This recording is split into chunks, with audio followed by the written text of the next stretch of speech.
नमस्कार, आप देख रहे हैं एफसीएन 24 न्यूज में आपके साथ हरकुलिस पांडे। और आज पहुंचे हुए हैं जंतर मंतर पे। जंतर मंतर को आप लोग जानते हैं कि जंतर मंतर पे आखिर क्यों आम आदमी पहुंचता है, क्या वजह होती है। जब कोई घटना या किसी तरह की कोई न्याय जब नहीं होती है लोगों के साथ, तो लोग जंतर मंतर का रुख कर लेते हैं। जंतर मंतर आने का मकसद यही है।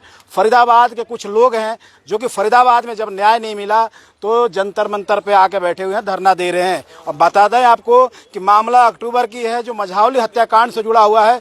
मझौली हत्याकांड में जिस तरह का रुख रहा है पुलिस प्रशासन का, वहाँ के जननुमाइंदों का, जिसको लेकर जब पीड़ित परिवार को जब न्याय नहीं मिला प्रशासन से, तो आज जंतर मंतर पे पहुंच गए। क्योंकि सांसद और पूरा मंत्री दिल्ली में रहते हैं, उस जंतर मंतर के आसपास रहते हैं। यहाँ के प्रधानमंत्री जी यहाँ पे नेतृत्व करते हैं, देखते हैं कि भाई कहाँ न्याय होता, कहाँ न्याय नहीं होता है। लेकिन जब फरीदाबाद में न्याय नहीं हुआ तो लोगों का आस है कि कहीं ना कहीं जंतर मंतर पर धरना देंगे, प्रदर्शन करेंगे तो उनको न्याय मिलेगी और जो अपराधी हैं उनके खिलाफ कोई कार्रवाई ठोस पुलिस प्रशासन करेगी। अब देखना यह होगा कि प्रशासन किस तरह से कार्रवाई करेगी। आखिर अभी बीते जो अक्टूबर की घटना है उसके बाद अभी तक क्या कार्रवाई हुआ है, वो पीड़ित परिवार उनसे जानेंगे क्या कुछ हुआ क्या नहीं हुआ। जी, कार्रवाई नहीं हुआ सर, कुछ फरीदाबाद में मामला था, वहाँ नेता भी हैं, मंत्री भी हैं, विधायक भी हैं, पुलिस प्रशासन कमिश्नर तक हैं, तो आप यहाँ पे पहुँचना क्या जंतर मंतर आप आ गए। सर 3 महीना बीत गया, 90 दिन बीत गया, 4 सीट दे दिया कि नहीं दिया, लेकिन अब देगा। कोर्ट बंद है, लेकिन इसके बावजूद एक भी कार्रवाई हमारे हित में नहीं हुई और पुलिस सरासर एकदम। देखिए, आप आरोप लगा रहे कि कार्रवाई हित में नहीं हुई, लेकिन क्राइम ब्रांच ने, आपने एक वीडियो वायरल हुआ था जिसमें क्राइम ब्रांच ने जमुना जी में कूद के अपराधी को दबोचते हुए पकड़ते हुए दिखाई दिया है। आप गलत कह रही हैं। आप गलत। वो लड़का किसी तरीका की चोट आहत नहीं पहुंचाया है हमें। है वो लड़का कोई रोहित है, वो किसी तरीका की चोट नहीं पहुंचाया है। इनकी कोई पता नहीं गन्ना काटने में कि क्या काटने में उसका झगड़ा इनका हुआ था, तो इसलिए उसको पकड़वाया है नाम लेकर के। हाँ, अब ऐसा तो नहीं पुलिस के नाम बदनाम करने के लिए आप जंतर मंतर पहुंच गई, पुलिस काम नहीं किया है। पुलिस से हमारी कोई दुश्मनी नहीं है। हम रात दिन हमारे ऑडियो वीडियो सुन लीजिए सर, हम उनको हाथ जोड़ के कहते हैं प्रदीप भैया इनको कर लो भैया, इनने हमको मारा है, हमने ऑडियो वीडियो सारा दे रखा है। मैंने कि क्यों नहीं कर रहे, करेंगे बहन। आप बता दें, एक बार कैमरा इधर करें, आपको बता दें कि जब ये घटनाक्रम हुआ अक्टूबर में, अक्टूबर के बाद पुलिस प्रशासन एक्टिव हुई। पुलिस प्रशासन का कहना कि लगातार अपराधियों पर नकेल कसने के लिए, धरपकड़ करने के लिए लगातार टीम गठित की गई, SIT गठन किया गया और लगातार 2-3 आरोपियों को भी पकड़ा गया है। लेकिन इनका आरोप है कि पुलिस ने ऐसा कोई कार्रवाई नहीं किया। अब सच्चाई आप देखें कि पुलिस के कहना और करना और इनकी बातों में कितना दम है, क्या सच्चाई है। जी बताइए। अगर ये कार्रवाई करते तो उल्टी दिशा में ये गिरफ्तारी कर रहे हैं। जो हमने नहीं मारा, हमको मारा नहीं, जिन्हें गाली नहीं दिया, आज तक पहचाना नहीं। अच्छा, आप बताइए कि कोई किसी को मार रहा है अगर अचानक आकर के सरिया या रोड या गोली भी मार रहा है, चलो मर गया तो नहीं देगा। जो जिंदा है वो आदमी होश में आएगा तो जरूर पहचानेगा कि आप ही ने मारा है। तो हमने मारने वालों को पहचान किया। इसका भाई भतीजा इसी का परिवार था। 29 तारीख को राकेशवा व करमवीरवा दोनों मिलके, इसका वीडियो है जो मैं कोर्ट में संलग्न करूंगी, तो उसने आकर के धमकी दिया कि 2-3 दिन में आपको पता चल जाएगा। इस बात का उसने हमको खुलासा किया और 30 तारीख बीच पड़ी और 1 तारीख को आके सुबह मार के गया। उसके 1 घंटा बाद फिर फौज बुला लिया अपने परिवार का। मारने वाला इसका सारा परिवार था, जिसमें एक दया भाटी और भूपेंद्र भाटी है, एक और कोई मुसलमान का लड़का है, बाबू का लड़का इंसाद है। उसके बाद यही लोग थे। एक रायपुर कला का आया था कर्नेल, यही थे, इसके साथ में आया था। 6 बजे तो इसने हमला किया। उसके बाद फोन सारा ले लिया, तोड़ भी दिया। 4 फोन को इसने हैक कर लिया।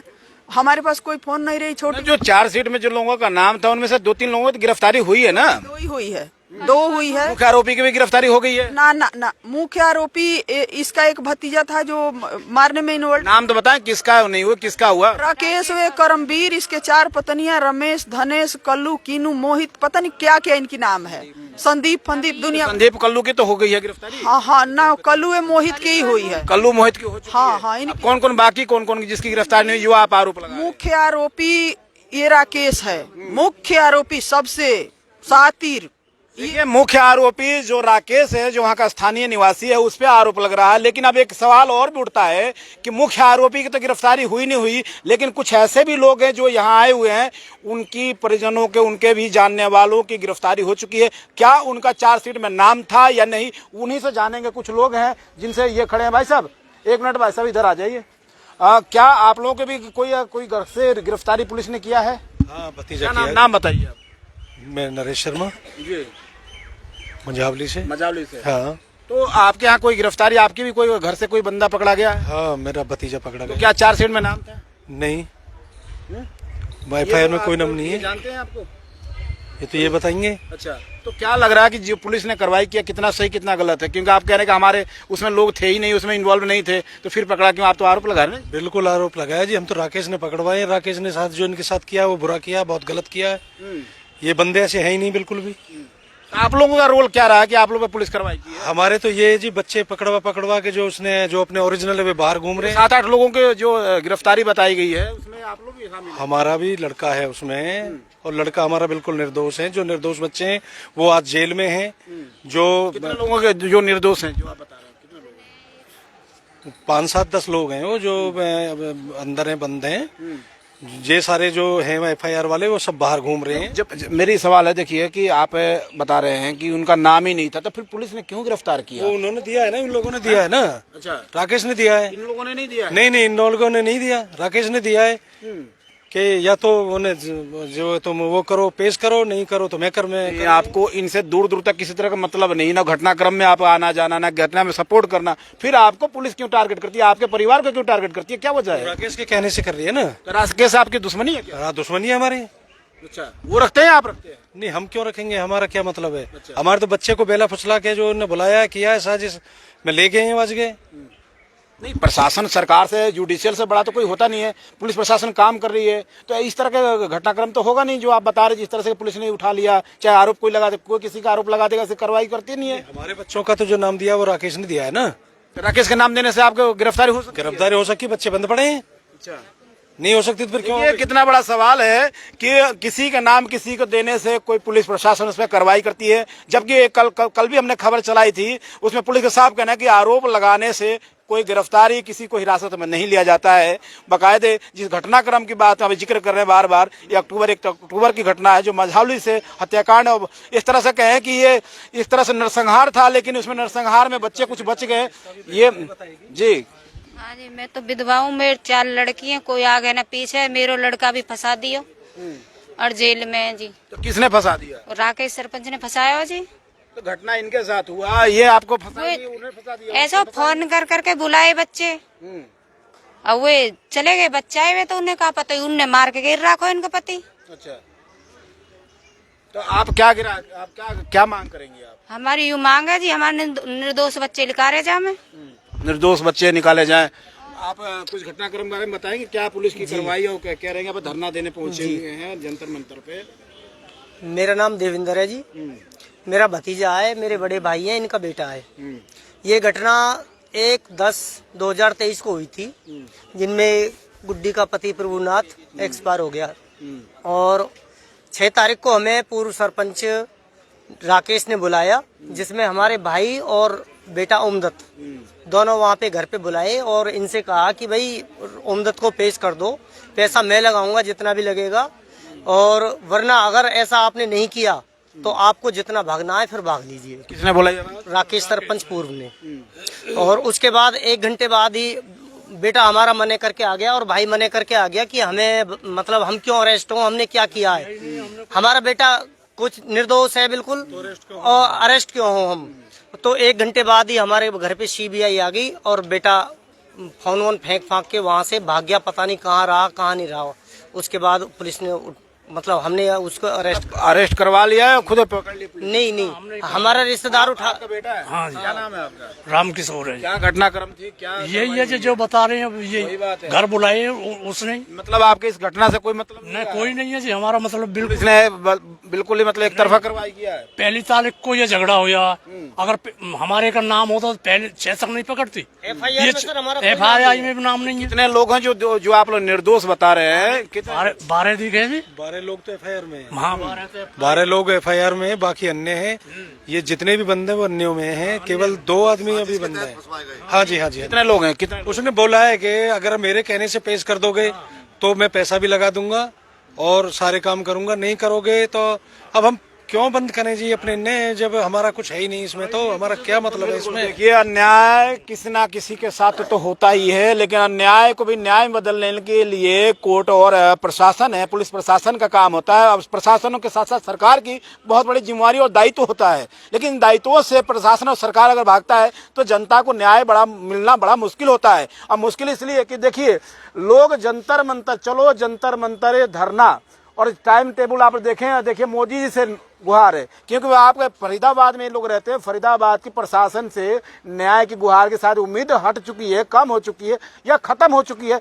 तभी ये अपनी पति की हत्या का इंसाफ दिलाने के लिए जंतर मंतर पहुंचे हुए, और जंतर मंतर की तस्वीरें दिखा देगी। जंतर मंतर पर लगातार कहीं ना कहीं लोग न्याय के लिए पहुंचते हैं, न्याय मांगने के लिए। वो सरकार में हो, सत्ता में, विपक्ष में हो या आम नागरिक हो, जब लोगों को न्याय नहीं मिलता है तो जंतर मंतर का रुख करते हैं, और जंतर मंतर पर लोगों को न्याय मिलने की उम्मीद लगती है। जिसको लेकर ये मझौली के हत्याकांड के लोग, जो पीड़ित परिवार है, वो अपने पूरे बाल बच्चे परिवार के साथ यहाँ पहुंचे हुए हैं, क्योंकि पति की हत्या हो गई है। और पति की हत्या बीते अक्टूबर की 1 तारीख की है, जिसके बाद अभी तक किसी तरह का कोई न्याय नहीं मिला। अब क्या उम्मीद है आपको? मुझे मोदी जी का आपने नाम लिया, इसमें लिखा है। मुझे मोदी जी से, अमित शाह गृह मंत्री जी, उसके बाद राष्ट्रपति द्रौपदी मुर्मू जी, ये सब लोग से मुझे उम्मीद है। माननीय जोगी जी से भी मैं गुहार लगाऊंगी कि हमारा ये न्याय अपने हिस्से में लेकर के की जाए, क्योंकि फरीदाबाद क्षेत्र के जो कुछ नेता मंत्री भी हैं, इनके हित में है, इनके हित में बात करते हैं। नहीं, वहाँ के सांसद जो फरीदाबाद के हैं या विधायक हैं नजदीकी, जो भी आपके क्षेत्र के जननुमाइंदे हैं, पार्षद हैं, उनके पास गए थे इस मामले को लेकर? सबके पास दौड़ के हार गई जी। वो लोग कहते हैं हमारे वोट खराब नहीं करना है। वोट खराब नहीं करना? वोट से ऐसे हत्याकांड का क्या मामला है? हत्या हो जाइयो चाहे पूरा परिवार जमुना में चली जाइयो, ये यूपी के रहने वाले हैं। अब ये बात बताइए, मतलब आप यूपी भारत से बाहर के तो नहीं है ना? हमारे पास नागरिकता नहीं है, हम यूपी से हैं। हरियाणा में हमारा नागरिकता नहीं है, रद्द है। इसीलिए, हाँ, इसीलिए परदेशी का कोई अधिकार हक नहीं होता है। भारत का हर नागरिक का उतना ही अधिकार है कि जितना कहीं का हो, किसी राज्य का हो, अधिकार तो सबका बराबर है। तो इसीलिए ये हम लोग को जो है कि वोट तो कहीं ना कहीं आप देते होंगे। हाँ, वोट तो देते हैं, क्यों नहीं देते हैं? वोट तो ये हमारा पति भी इनको वोट दिया था। आपने एक और बात कहा था कि यहाँ हरियाणा में योगी जैसे मुख्यमंत्री होना चाहिए, क्यों? ये इसलिए कि अब तक जोगी जी होते तो इनके घर भी बलडोजर चल जाती, इनके एनकाउंटर या सब तरीका। खट्टर सरकार न्याय नहीं कर रही है क्या? आपको ऐसा नहीं लग रहा है? कुछ नहीं कर रही है। एक रेणु भाटिया जी आई और आकर के इन महिलाओं की गिरफ्तारी और इन सबको गिरफ्तारी के कह गई, फिर दोबारा आऊंगा, मैं दौरा करूंगा, सुरक्षा दूंगा। कुछ नहीं है, बस 2 पुलिस वाले बैठे रहते हैं, और वो राजेश जो एसीपी साहब हैं वो आके उपचुप कुछ बोल जाते हैं। बस इसी क्या बोल जाते हैं कि आप इस जंगल में क्यों रहते हो, शेर आया, पता नहीं कौन कौन सी खिस्सा सुनाते हैं। जब शेर आया तो कोई नहीं, मुझे सपोर्ट करते हैं, भयभीत करते हैं। हाँ, न भयभीत करते हैं कि हाँ, तो अब मेरे लिए महल कहाँ से आएगी? हम परदेसी हैं तो खेतों पे काम करते हैं, तो खेतों पे ही तो रहेंगे। इनको तो सरकारी पैसा मिल रही है, सरकारी बंगले मिले हुए हैं, मुझे तो नहीं मिल रहा है। जो कमिश्नर विकास कुमार राकेश आर्य हैं, अभी बदले गए हैं, पहले भी और भी रहे हैं, लेकिन कमिश्नर बदले गए, सिस्टम बदला गया है, आदेशों का कहीं ना बदलाव किया गया, नए आदेश आए प्रशासन की तरफ से कि महिलाओं को सुरक्षा मिलेगी, आम नागरिकों को सुरक्षा मिलेगी। तो क्या लगता है कि पुलिस प्रशासन की तरफ से कोई सुरक्षा मुहैया है? यही तो सुरक्षा है कि बेटियों की नग्न अवस्था में वीडियो बनाई जाए, मार के हाथ पांव तोड़ दिया जाए ताकि बेटियां खड़े ना हो। एक 14-15 साल का लड़का है, उसको भी हाथ पांव तोड़ दिया। पूरी जिंदगी तो तीनों बच्चों की बिगड़ गई, मेरा तो बिगड़ गया, पति तो छीनी गया, बाप की साया हटी गई। अब बताइए कि ये सरकार संज्ञान, एक दिन यहाँ के मंत्री विधायक या कोई फरीदाबाद के मेरे को पूछने नहीं आया। जो बाहर के जनता थी, एक मेरे भैया है मुकेश भैया, जिनने अपने जेब से दवाई कराई, और इन्हें हमारी बदनामी, और ये आईओ जो है प्रदीप, ये जाकर के वहां तक कही आया डीजीपी साहब के पास। खैर वो तो दूर बैठे, मैं दोषी नहीं मान रही हूँ। उनका आईओ कही है, लेडीज है कोई, कि वो तो महिला सबसे पैसा ले करके इनका बचाव कर रही है, जो निर्दोष लोग गए हुए हैं जिनके बच्चे। मैं यही चाहती हूँ कि बच्चे हमारे भी हैं, किसी और के बच्चे निर्दोष, उनको दंड ना मिले। आपसे एक सवाल और करूंगा मैं। एक खबर भी चल रही थी, सूचनाएं जिस तरह से सूत्रों द्वारा चल रही थी कि आपने जिन लोग आरोपियों का नाम जो था, उसमें आरोपियों का नाम भी आपने पैसे लेकर या देकर जैसे बदलाव किया है, क्या सही बात है? मैंने क्या बदलाव किया है? मैं आरोपियों का नाम बदलता रहा, आपने बदलते आपने अलग अलग बयान दिया है पुलिस में? ना। ऐसे भी आरोपी है जो अभी गिरफ्तार है, जिनका कोई नाम नहीं है, तो उन लोगों को आपने पकड़वाया क्या? मैंने FIR में इनका नाम नहीं दिया है, ये फिर पुलिस क्यों पकड़ी है? ये राकेश के कहने पे। आपने नहीं कहा है? नहीं, हमने नहीं दिया, हमारे FIR पढ़ लीजिए। घटना आपके साथ हुई, दूसरा क्यों का नाम देगा उसका? और उसके कहने पर गिरफ्तारी हो रही है। हम तो स्पष्ट तो आपके कहने पे गिरफ्तारी नहीं हो रही है? अब बताइए, कोई एक तिगांव का लड़का है, कोई एक लेहंडोला का लड़का है, कोई मझौली का है, और पता नहीं कहाँ कहाँ के हैं। आपने पुलिस से बोला कि ये लोग थे ही नहीं, तो इनको आप क्यों गिरफ्तार करा? आपने बोला आपको? बोला है तो जब भी तो हमको गाली दिया था, वो क्या नाम है उसका, महेंद्र। महेंद्र हमको गाली दे रहा था। हाँ, महेंद्र कौन है? ये महेंद्र CIA 30 में से चो है। अच्छा। हमको स्पष्ट रूप से गाली दे रहा था। तुम्हारे कहने से नहीं गिरफ्तार करेंगे, हम अपने हिसाब से गिरफ्तार करेंगे। हमारे FIR के हिसाब से बस 2 जने गिरफ्तार हुए और कोई नहीं हुआ है। जो मुख्य आरोपी है वो नहीं गिरफ्तार हुआ है, राकेश शर्मा। मुख्य आरोपी गिरफ्तार नहीं हुआ। बोलते हैं कि उनका फोन लोकेशन नहीं आता। फोन लोकेशन जरूरी तो नहीं सर कि कोई जाएगा क्राइम करने तो लेके जाएगा फोन, वो घर पे भी रख के जा सकते हैं। तो आप अपने फोन अपने जेब में लेके आ गए तो लोकेशन तो आएगी। बाकी राकेश का लोकेशन क्यों नहीं आ रहा है? जब ये कह रहा है कि हम कैमरे के सामने 5 लोग, ये आईओ प्रदीप कह रहा है कि 5 लोग कैमरे के सामने बैठे हैं, तो 3-4 दिन के निकाल, जब ये बैठते होंगे ना वहाँ, तो वहीं पे मिलेंगे रोज, और जा करके सुबेरे 6 बजे। अब क्या अपील करना चाहेंगे कि आप न्याय मोदी जी से कर रही है, वो भी जंतर मंतर पे पहुंचकर? क्या लगता है न्याय हो पाएगा या नहीं? आपको क्या लगता है, आप अपील क्या करना चाहेंगे? मुझे मोदी जी पे और अपने गृह मंत्री और राष्ट्रपति पे तो विश्वास है, क्योंकि उन तक ये बात पहुंच नहीं पा रही है। इसीलिए मैं दिल्ली में आई हूँ कि फरीदाबाद में हमारे बात को दबाया जा रहा है। यहाँ तक कि वो सुबह सिंह जो मुखिया है पुलिस का, पता नहीं क्या है, तो PRO है, तो उसने सब मीडिया वालों को बुला करके एक पत्रकार जो है वो पेपर में निकाला, सबका वीडियो डिलीट करवा दिया गया। वहाँ सबको बुला के भीतर ले जाकर, मैं ये झूठ नहीं बोल रही हूँ, गीता की कसम खा के कर रही हूँ, भगवान विष्णु से बड़ा कोई नहीं है। सबका वीडियो डिलीट करवाया गया। मैंने ऐसी गुंडागर्दी है फरीदाबाद के अंदर की इज्जत बचाना बहुत भारी हो गया है। पुलिस गुंडा बन गई है, पुलिस स्पष्ट रूप से गुंडा बन गई है। बिल्कुल बिल्कुल। देखिए कितना गंभीर आरोप है प्रशासन पे और सरकार पे, और राजनीति जिस तरह से पहलू है फरीदाबाद में, हरियाणा में लगातार कहीं ना कहीं आरोप लगाए जा रहे हैं। जो न्याय की बात की जाए, अगर हरियाणा में न्याय नहीं होता तो आखिर यहाँ पे ये महिला अपने परिवार की हत्या को लेकर क्यों पहुंचती है, सबसे बड़ा सवाल है। और विश्वास किस पे है? तो देश के प्रधानमंत्री नरेंद्र मोदी, गृह मंत्री अमित शाह पे, वो बड़े बड़े अधिकारियों पे। लेकिन अभी तक जिस तरह से न्याय की बात हो, वो न्याय अभी तक नहीं हुआ। अब देखना ही होगा कि आने पर यहाँ पर धरना देने के बाद कितना न्याय होता है। क्या इस महिला को अपने पति की हत्या का आरोपियों पर गिरफ्तारी होगी, न्याय मिल पाएगा? आप ऐसे ही खबरों के लिए बने रहे। आप देख रहे थे AFCN 24 न्यूज में, आपके साथ हरकुलिस पांडे।